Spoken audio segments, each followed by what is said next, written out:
അപ്പോൾ എല്ലാവർക്കും പുതിയൊരു വീഡിയോയിലേക്ക് നമസ്കാരം. നമ്മളിന്ന് സംസാരിക്കാൻ പോകുന്ന എക്സ്ട്രീമിൻ്റെ 250R വണ്ടിയെക്കുറിച്ചാണ്. അപ്പോൾ നിങ്ങൾ ചിലവരൊക്കെ കേട്ട് കാണും, എക്സ്ട്രീമിൻ്റെ 250R ലോഞ്ച് ഓൾറെഡി കഴിഞ്ഞതാണ്. ഇനി ഇവിടെ എന്നിറങ്ങുമെന്ന് എനിക്കറിയത്തില്ല. ഞാൻ അതിൻ്റെ ടെസ്റ്റ് ഡ്രൈവ് ഓൾറെഡി എനിക്കൊന്ന് ചെയ്യണമെന്ന് താല്പര്യമുണ്ട്. അത് എങ്ങനെയെങ്കിലും ഞാൻ കണ്ടുപിടിച്ച് ചെയ്യുന്നതായിരിക്കും. എന്നിട്ട് ചിലപ്പോൾ എനിക്ക് തോന്നുന്നെങ്കിൽ ഇഷ്ടമാണ് ആ വണ്ടി ഇഷ്ടപ്പെട്ടെങ്കിൽ എല്ലാം കൂടെ കൊണ്ട് നോക്കി സെറ്റ് ആവുകയാണെങ്കിൽ ഞാൻ ഈ വണ്ടി കൊടുത്തിട്ട് ആ വണ്ടിയിലോട്ട് ഷിഫ്റ്റ് ചെയ്യുന്നതായിരിക്കും. അതിന് മുമ്പ് നമ്മൾ ഇത് മൊത്തത്തിൽ ഓട്ടിച്ച് ഒരു റിവ്യൂ ഒക്കെ ഇട്ടിട്ട് മാത്രമേ അങ്ങോട്ട് ചാടുന്നുള്ളൂ. പിന്നെ പ്രൈസ് എന്ന് പറയുന്നത് ഓൺ റോഡായിട്ട് വരുന്നത് 2.2 lakhs-ലാണ്. ഷോറൂം പ്രൈസ് 1.7 പക്ഷേ RTO അത് ടാക്സ് ഇതൊക്കെ കഴിഞ്ഞ് ഓൺ റോഡ് പ്രൈസ് 2.2 lakhs ആണെന്നാണ് പറയുന്നത്. പിന്നെ ഇത് ഡ്യുവൽ ചാനൽ ABS-ലാണ് വരാൻ പോകുന്നത്. പിന്നെ കളേഴ്സ് എന്ന് പറയാൻ 3 തരം കളേഴ്സാണ് വരുന്നത്. ഏതൊക്കെയെന്ന് വെച്ചാൽ ഒന്ന് പ്യുവർ ബ്ലാക്ക്, പിന്നെ ഫയർ സ്റ്റോം റെഡ് എന്ന് പറഞ്ഞ അർത്ഥമുണ്ട്. പിന്നെ ബ്ലാക്കിന് പറയുന്നത് സ്റ്റെൽത്ത് ബ്ലാക്ക് എന്നുള്ള കളറാണ്. പിന്നെ നിയോൺ ഷൂട്ടിംഗ് സ്റ്റാർ എന്ന് പറഞ്ഞ ഒരു കളർ വേരിയൻറ്റിൻ്റെ കൂടെയാണ് ഈ ബൈക്ക് ഡ്രോപ്പ് ചെയ്യുന്നത്. എന്തായാലും നമ്മളൊന്ന് നിയോൺ വേരിയൻറ്റിനെ ചെക്ക് ചെയ്യുന്നുണ്ട്. പിന്നെ ഇതിൻ്റെ സീറ്റ് ഹൈറ്റ് എന്ന് പറയുന്നത് 806 mm. പിന്നെ ഫ്യൂവൽ കപ്പാസിറ്റി 11.5 ലിറ്ററാണ് പറയുന്നത്.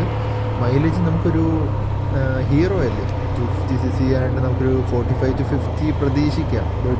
35 ഒക്കെയാണ് ആക്ച്വലി പറയുന്നത്. പക്ഷേ വണ്ടി ഇറങ്ങി കഴിഞ്ഞിട്ട് നമുക്ക് നോക്കാം. 6 സ്പീഡ് മാനുവലാണ്. നമ്മുടെ വണ്ടിക്ക് വരുന്ന വെയിറ്റ് 167 ആണ്.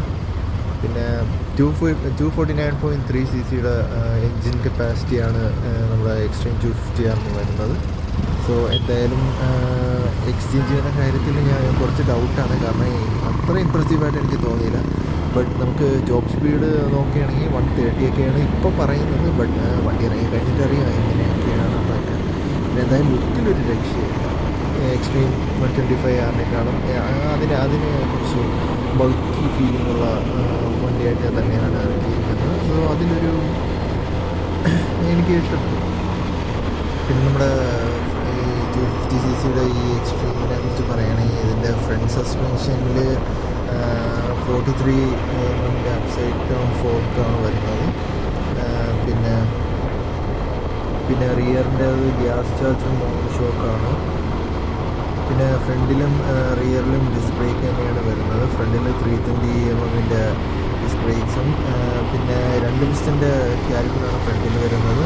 റിയറിൽ സിംഗിൾ പിസ്റ്റനുമാണ്. പിന്നെ റിയർ ബ്രേക്കിൻ്റെ ഡിസ്കിൻ്റെ സൈസ് 230 mm ആണ്. പിന്നെ വീൽ ടൈപ്പ് വരുന്ന ആലോയ് ടൈപ്പ് തന്നെയാണ് വരുന്നത്. പിന്നെ ഫ്രണ്ട് വീൽ സൈസ് എന്ന് പറയുമ്പോൾ 17 ഇഞ്ചാണ് ഫ്രണ്ടിലും റിയറിലും കൊടുത്തേക്കുന്നത്. 17 ഇഞ്ചസിൻ്റെ ടയേഴ്സ് തന്നെയാണ്.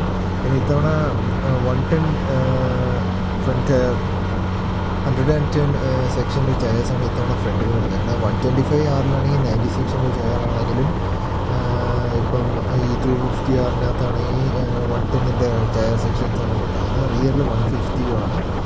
നമ്മൾ 125R-ൽ 120 സെക്ഷൻ ടയേഴ്സും ഈ 250-ൽ ഇറക്കിയാണ് 150. ടയേഴ്സൊക്കെ ഓൾറെഡി നല്ല തിക്കാണ്. നമ്മൾ ഇപ്പോഴേ കേൾക്കുമ്പോഴേ അറിയാൻ പറ്റും. പിന്നെ ടയേഴ്സൊക്കെ 2+ ആണ്. അതിലൊന്നും ഒരു വ്യത്യാസമില്ല. ഇത്രയൊക്കെയാണ് പറയാനുള്ളത്. ഇനി ഞാൻ ഈ വണ്ടി എടുക്കുന്നുണ്ടോ ഇല്ലയോ എന്നുള്ള കാര്യമൊക്കെ ഞാൻ ആദ്യം ടെസ്റ്റ് റൈഡ് ചെയ്തിട്ടും അതിൻ്റെ ഓരോ ഇതൊക്കെ ചെയ്തിട്ടൊക്കെ മാത്രമേ എടുക്കുന്നുള്ളൂ. പിന്നെ കുറേ റിവ്യൂസൊക്കെ കണ്ടിട്ട് വേണം എടുക്കാൻ. അല്ലെങ്കിൽ ചാടിക്കയറി ഇതേപോലെ എടുക്കാൻ പോകുന്നില്ല. എന്തായാലും ഒന്ന് ആലോചിച്ചും കണ്ടൊക്കെ എടുക്കുന്നുള്ളൂ. പിന്നെ 2.2 lakhs കുറച്ച് ഓവറാണോ എന്ന് ചെറിയ ഡൗട്ടുണ്ട്. പക്ഷേ മറ്റുള്ള വണ്ടികളൊക്കെ വെച്ച് നോക്കുമ്പം ഐ തിങ്ക് ഇറ്റ്സ് ഓൾറൈറ്റ്. എന്തായാലും നമ്മൾ ചെക്ക് ചെയ്തിട്ട് എടുക്കുന്നുള്ളൂ. Thank you for watching. ഇനി അടുത്ത ഒരു പുതിയ വീഡിയോയിലേക്ക് കാണാം. എല്ലാവർക്കും ട്യൂൺ ചെയ്തതിന് നന്ദി. ലൈക്ക് ആൻഡ് സബ്സ്ക്രൈബ് ചെയ്യാൻ മറക്കരുത്. എന്നത്തെയും പോലെ see you guys on the next video.